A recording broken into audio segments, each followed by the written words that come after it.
Hi everyone, my name is Stefan Surdek.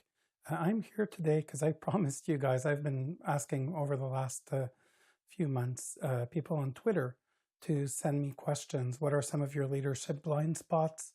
What are some of the topics that you'd like me to talk about for you? And I had a few answers on Twitter, and I wanted to handle one of those questions today. So here we go. The first question is, why do so many people who take the classes, read the books, get the promotions, and want to lead suck so bad at it? And this is from Christopher Blake Carver, CB Carver 5. Hi, Christopher. Here are my thoughts on it.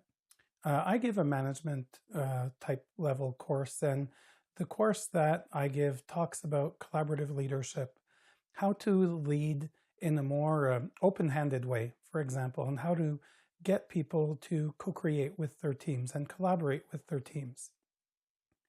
My experience from your question is that I have people that follow my course, all sorts of people. I have some people that come to the course, they already have the right mindset, they already have the right way of being.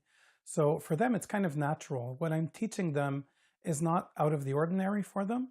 It's really natural, really easy to kind of jump into. So for folks like that, they'll tend to get a lot out of the course. Another type of person that I have that comes to my courses are people for who what I'm proposing, what I'm talking about, is really kind of far away from what they're used to being, what they're used to experiencing in their everyday lives with their teams. And I think this is kind of the category of people that you're talking about inside your question. So first of all, I don't think anyone has bad intentions, right, in the way that they're trying to lead. I do think, though, that people hear things in courses, people read things in books from the place where they're currently at in their personal development. So if they're very much in a place where leadership is about control, leadership is about pushing people, demanding stuff, when you try to propose something different to them, they still hear it through that lens. So there's still some of the reflexes of control that may end up in what you're trying to say.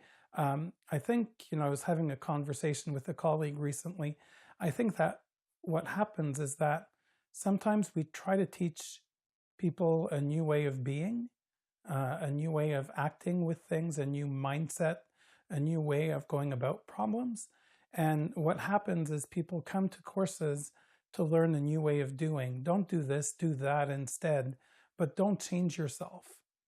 So what I find is that what this tends to cause is that you can try to hold back, you can try not to do the things that you were doing before, but because what you're doing is uncomfortable and maybe a bit forced for you and not yet natural for you, what happens is that the bad habits just may keep coming back out, but in different ways. It's a little bit as if, the infamous barrel of water where there's a leak that springs, you put your finger in the hole to stop the leak comes out somewhere else. You put a finger there, the water seeps out from somewhere else again.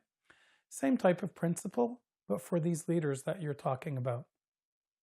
So the best way to support these leaders is to try to honor their good intentions, to try to show them when they're doing things that may sound as a disconnect for you.